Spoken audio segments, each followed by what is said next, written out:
Cornilla, je dirige ce cinéma. Je suis très heureuse d'accueillir pour la 3e année le PIF, Gérard, Cyril, Fausto et toute l'équipe de bénévoles à qui je souhaite la bienvenue. Vous allez voir pendant toute cette semaine plus d'une vingtaine de films, de longs métrages, sans oublier plusieurs séances de courts-métrages sur ce bel écran du Max Linder. Donc c'est quelque chose, c'est un moment comme chaque année, ce sera de grands moments de découverte, de frissons, d'émotions, tout ce que vous aimez. Et moi, il y a une séance qui me tient particulièrement à cœur, c'est celle qui est organisée en partenariat avec les cinémas indépendants parisiens. Il s'agit d'une séance à destination des scolaires, avec un film, un grand classique de cinéma, un film de Jacques Arnold, L'homme qui rétrécit. Donc je suis très contente car le Max Linder appartient au cinéma indépendant parisien. Et voilà, merci à l'équipe des CIP qui est là dans la salle et à notre amie Virginia. Je vous souhaite à tous donc une excellente semaine et voilà, je passe la parole au PIF. Merci Pauline. Merci de l'accueil dans cette belle salle du Max Linder. Alors vous l'avez vu d'ailleurs à travers les bandes annonces, les différentes bandes annonces, si le cinéma fantastique, si le cinéma de genre rencontre un tel écho, un succès public populaire, c'est parce que effectivement il brasse, il nous met face à nos frayeurs, à nos angoisses collectives ou individuelles, à toutes les peurs donc, qui nous façonnent au quotidien. Alors, je ne vais pas faire de longs discours parce qu'en ce moment, le cinéma est parfois dans la rue, hélas. Et donc, je pense que ce cinéma-là, il est extrêmement prolifique, il est protéiforme, et il est aussi souvent associé à des œuvres qui sont très ultra créatives et qui finissent par s'imposer auprès des autres films avec les techniques qui sont issues du cinéma fantastique. Personnellement, je trouve qu'on devrait d'ailleurs reconnaître que le cinéma de genre devrait être reconnu d'utilité publique parce que, franchement, il ouvre les yeux sur beaucoup de choses qui se passent dans notre monde. On ne peut pas parler de cinéma de genre, et je vais être très bref, mais en même temps, je tenais à le dire, un des grands professionnels français qui a œuvré pour ces films vient de disparaître, je crois que c'est le 22 novembre, récemment, donc Samuel Hadida. Il est mort à Santa Monica. Et il a fait effectivement une œuvre de producteur et de distributeur absolument gigantesque. C'est certainement la plus grosse compagnie française qui se soit occupée de cinéma de genre.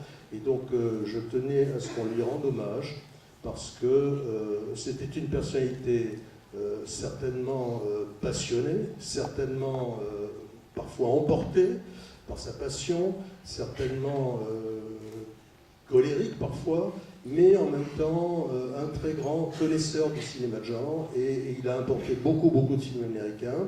Il a aussi produit des choses très intéressantes comme True Romance, par exemple, le film de Tony Scott, ou comme les Silent Hill ou Resident Evil.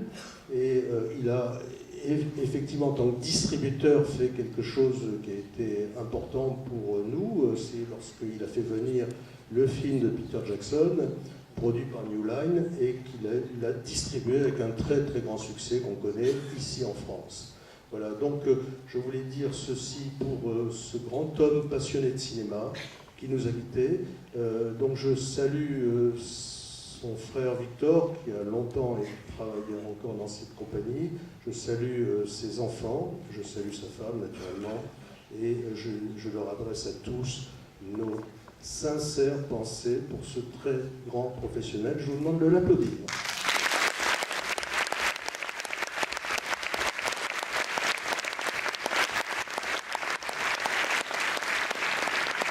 Merci pour lui. Je laisse la parole maintenant à Cyril et Fausto. Vous les reconnaîtrez facilement. Hein, voilà, c'est comme et Cyril et Fausto, qui sont eux alors également de vrais passionnés du cinéma. Toujours envie. Ils en ont fait leur profession. Et donc, merci à eux. Je leur laisse les commandes pour toute cette durée du festival, le 8e édition que je déclare ouvert ce soir.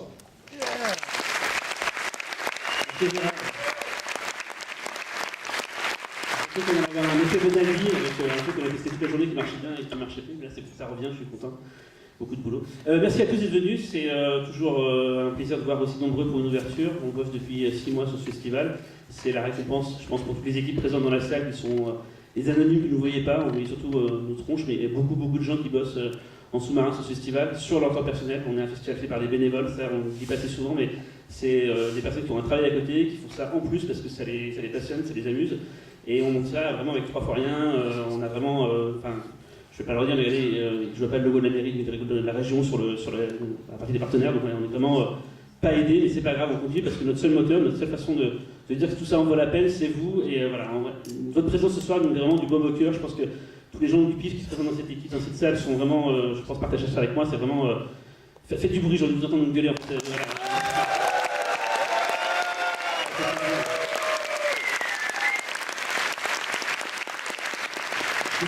Après, on parle un peu du jury, la programmation, c'est l'artistique, donc c'est Fausto qui fera cette partie-là. Moi, je vais plutôt faire la partie partenaire, donc déjà remercier les historiques, Ciné Plus Frisson, je sais que Myriam et Christophe sont dans la salle, peut-être d'autres gens de Ciné Plus Frisson. C'est depuis le début du festival qu'on peut le monter, qu'on peut le faire, qui nous soutiennent. Un énorme tonnerre d'applaudissements pour Ciné Plus Frisson. Vraiment, beaucoup. Un partenaire qui finalement c'est là depuis le début mais qu'on n'a jamais trop cité finalement, c'est Mad Movies, que ce soit Fausto ou Gérard. Finalement, depuis le début, c'est un festival Mad Movies, mais ça n'a jamais été vraiment annoncé comme ça s'appelle le PIF. Cette année, on a essayé de mettre Mad Movies un peu plus gros pour quand même montrer que c'est quand même un festival quand même dirigé, chapeauté par Mad Movies. Et je voudrais que quand même Mad Movies, c'est pas rien, plus de 40 ans d'existence, voilà, un tonnerre d'applaudissements pour Mad Movies, voilà, qui le mérite. Donc on est déjà réussi, c'est dommage. C'est le festival Mad Movies. Je vais continuer la mise en remerciement parce que le festival, ça ne se fait pas tout seul, effectivement, ça se fait avec des partenaires. Remercier Filmo TV qui nous suit depuis 2 ans. Filmo TV, c'est pas rien, c'est la meilleure plateforme en France pour voir des films de genre, mais pas que bien sûr, mais en tout cas pour voir des films de genre, c'est la meilleure. N'écoutez pas le marketing et tout. Regardez juste la programmation de Filmo TV, vous allez voir, vous allez en prendre plein les yeux, plein les oreilles. C'est en tout cas pour moi ce qui se fait de mieux en France en VOD, enfin en SVOD et VOD. Et c'est pour ça qu'on est très content d'être partenaire avec eux cette année encore. Voilà. Donc, merci à Filmo TV, vraiment un grand merci. VDM, c'est notre partenaire technique, c'est la première année que VDM travaille avec nous. Pour le moment, tout se passe très bien, on est très contents. Donc, merci à eux d'avoir rejoint cette année le PIF et d'avoir fait confiance à nos équipes. En tout cas, ils ont fait un énorme travail et grâce à eux, vous aurez plein de films sous-titrés en français et pas que. Voilà. Merci à eux, merci à VDM.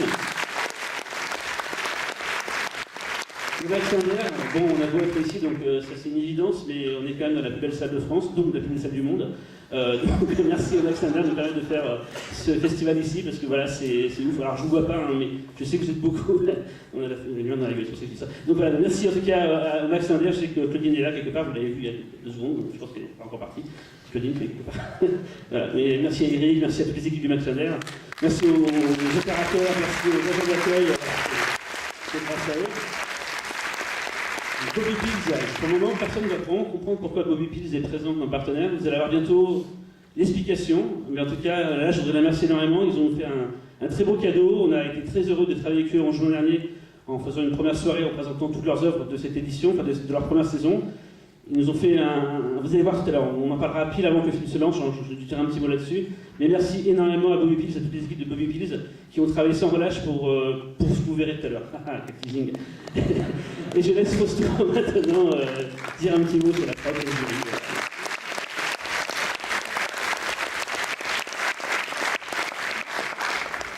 Bonsoir à toutes et à tous, ravi de vous voir à nouveau. Il y a toujours un peu un syndrome un jour sans fin, surtout au bout de la 8e édition. Chacun a ses automatismes, vous avez les vôtres. On s'était laissé sur une sorte d'happening involontaire en fait lors de la clôture l'année dernière. Je ne sais pas si des gens étaient là et s'en souviennent encore. Je pense que ce soir il n'y aura pas ce type d'happening là, peut-être qu'il y en aura un autre pour la clôture cette année, on verra bien. En tout cas, il y a pas mal de nouveautés, comme l'a signalé Cyril, notamment au niveau des partenaires. Au niveau des jurys, ça a presque pas bougé. Je dis bien presque, puisqu'il y a une petite nouveauté. Cyril, tu parlais de Mad Movies et tu as dit de très gentils mots, je t'en remercie. Cette année, il y a un jury supplémentaire, qui est donc un jury Mad Movies. Comme je suis un petit peu nul au niveau de la mémoire, surtout à cette heure pas si tardive, mais quand même, je vais les citer. Il y a 3 personnes dans le jury Mad Movies cette année. Il y a Aurélien Zimmerman, Manuel Massard et Mathieu Jaborska. J'espère que j'ai bien prononcé leur nom. Vous pouvez les applaudir. Donc,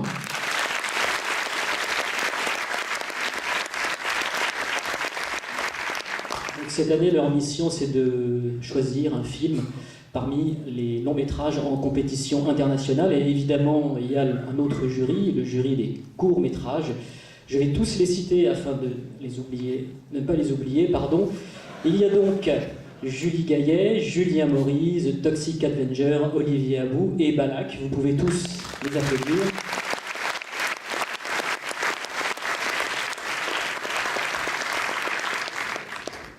On aime bien jouer à des jeux de référence ou d'écho. Donc, Balak, vous avez pu le voir sur cette scène assez récemment lors d'une nuit justement dédiée à Bobby Pills. Toxic Avenger, vous avez pu le voir l'année dernière lors de l'avant-première de Moutafoukaz. Vous avez aussi pu l'entendre puisque c'est lui qui a signé la musique de l'excellent spot monté par Xavier Collomb qui était juste présenté avant. Et juste avant la projection de Assassination Nation, vous allez pouvoir voir les premières images d'un film qu'on attend beaucoup, que j'attends beaucoup, qui s'appelle Fury et qui est signé Olivier Abou. Et c'est une belle exclusivité qu'on vous propose ce soir et vous allez découvrir les premières images qui ont été montrées, je crois, nulle part ailleurs. Donc ça, c'était pour la partie jury. Et quant à la partie sélection, je vais à mon tour rebondir sur ce que tu as dit, Gérard, quand tu parlais de diversité dans le genre et d'aspect protéiforme. C'est vrai que cette année, je pense qu'on peut vraiment parler d'une sélection protéiforme. Juste avant de venir, puisqu'en fait, avant de monter sur scène, je ne sais jamais trop quoi dire, je ne prépare absolument rien. J'ai lu un entrefilet dans un quotidien dont je ne citerai pas le nom, où en fait le ou la journaliste parlait du fantastique et parlait du festival. C'était très sympathique de faire notre promotion, mais c'est vrai qu'en revanche on y véhiculait encore un petit peu les mêmes clichés, le même folklore un peu limité et limitant, je trouve, pour les amateurs de ce cinéma-là. Cette année, plus qu'une question d'appartenance au genre, quand on a fait la sélection, c'est surtout poser la question de vous montrer avant tout des bons films, puisque je pense qu'il n'y a pas vraiment d'amateurs de cinéma fantastique, il y a simplement des gens qui aiment le cinéma, et je pense que vous êtes toutes et tous extrêmement ouverts sur le cinéma, et que c'est pour ça aujourd'hui que vous êtes avec nous, et que ramener sans cesse cette culture-là à des clichés qui sont un peu ringards, il faut bien le dire, c'est quelque chose qui a tendance à m'agacer, donc je me suis dit tiens, je vais en parler ce soir, simplement pour dire que la sélection qui a été faite aujourd'hui, qui va vous être présentée dès maintenant, c'est une sélection qui s'est faite avec le cœur et sur des critères forcément subjectifs, mais avant tout, ce qu'on a essayé de viser, c'est proposer des bons films, de genre évidemment, mais en essayant de se dégager des œillères et de simplement de s'ouvrir au maximum afin de vous proposer ce qu'on a jugé être le meilleur, non pas du genre, mais le meilleur des genres, c'est un peu dur à dire, ce soir et jusqu'à dimanche. Voilà pour le mot sur la sélection. On va parler de donc, on voulait remercier, donc c'est une première parisienne, pas une première française. Le film sortira demain sur les écrans, donc si vous avez aimé ce soir, n'hésitez pas à en parler fortement. On remercie énormément la société Apollo Film qui a permis cette projection ce soir au Max Linder. Qu'est-ce qu'il y a d'autre? Je vais laisser Fausto parler un peu plus du film et je reviendrai après sur le cas de Bobby Pills avant de rendre le micro. Très bien, merci. Assassination Nation, on est ravis de le proposer. Et évidemment, il y a toujours cette question, donc là, c'est un peu vous faire pénétrer dans les coulisses que de vous en parler, mais quel est le film idéal à vous proposer en fait en ouverture? C'est toujours la question qu'on se pose, savoir placer le curseur à l'endroit idéal afin d'avoir un film qui soit à la fois fédérateur, qui soit en même temps un petit peu bousculant. Et je pense que cette année, Assassination Nation, c'est vraiment le film qui tombait à point nommé pour faire justement l'ouverture du PIF. Je vais faire très très court sur le film et son réalisateur. Sam Levinson, je pense que vous pouvez au moins reconnaître son nom de famille, Levinson, puisque c'est le fils de Barry Levinson, donc, Il est d'ailleurs apparu dans quelques-uns des films de son père, parfois dans des rôles minuscules. Je crois que la première fois qu'il est apparu, c'était dans Toys, hein, qui n'est pas un film formidable, je vous l'accorde, qui a très tôt en fait souhaité écrire, qui a d'ailleurs écrit pour son père un téléfilm qui s'appelle The Wizard of Lies, qui a commencé en fait sa carrière sur une toute petite série B, série Z d'action qui s'appelle, je crois, Opération Endgames, où il est repassé en fait sur le scénario. Et puis ensuite, il a travaillé dans son coin. C'est aussi un enfant de Sundance. Il a réalisé son premier long métrage qui a été présenté à Sundance, je crois que c'était en 2013. Et là, il revient cette année, ou en tout cas l'année dernière, avec Assassination Nation, aussi montré à Sundance, qui est un film qu'il a écrit à un moment assez particulier de sa vie. Il attendait un enfant et il se posait la question ou les questions sur comment son enfant allait grandir dans un monde au bord du chaos. Et je pense que ça c'est parfaitement retranscrit dans son film. Et pour continuer sur quelques anecdotes, notamment concernant l'équipe technique, c'est vrai que Sam Levinson, c'est un nom qui n'est pas connu, si ce n'est son nom de famille, mais en tout cas, si on gratte un petit peu et qu'on scrute attentivement en fait, le générique, il y a plusieurs noms assez célèbres. À la production, il y a notamment David S. Goyer, qui est un scénariste très connu, notamment des fans d'adaptation de comic books. C'est quelqu'un qui avait travaillé sur Blade 2, qui avait travaillé sur Batman Begins, scénariste de Dark City notamment. Et on y trouve aussi un chef-op qui a été très remarqué ces dernières années, un chef-op hongrois qui s'appelle Marcel Rev, qui a travaillé sur 2 longs métrages hongrois qui ont été montrés à Cannes, White God et La Lune de Jupiter. Et vous allez voir que techniquement, en fait, ce que Marcel Rev a accompli sur La Lune de Jupiter, à savoir des plans séquences très, très spectaculaires, eh bien on retrouve des traces extrêmement visibles dans Assassination Nation, avec cette idée de proposer parfois des plans séquences afin de pallier en fait les manques du budget. C'est un petit budget, 6 millions de dollars, c'est vraiment pas beaucoup, et vous allez voir que tout est à l'écran et que le film semble avoir coûté beaucoup plus, notamment dans son aspect spectaculaire. Mais il n'y a pas que ça, parce que c'est un film qui est extrêmement féroce, très méchant, qui je pense colle parfaitement à l'époque où nous vivons actuellement et qui en dit assez long sur l'Amérique, qui le fait parfois avec une finesse de bulldozer, mais qui a au moins le mérite de le faire. Je pense en tout cas que le film va faire parler de lui et on est très content de vous le proposer ce soir afin que vous en parliez à l'issue de cette projection. Voilà, merci.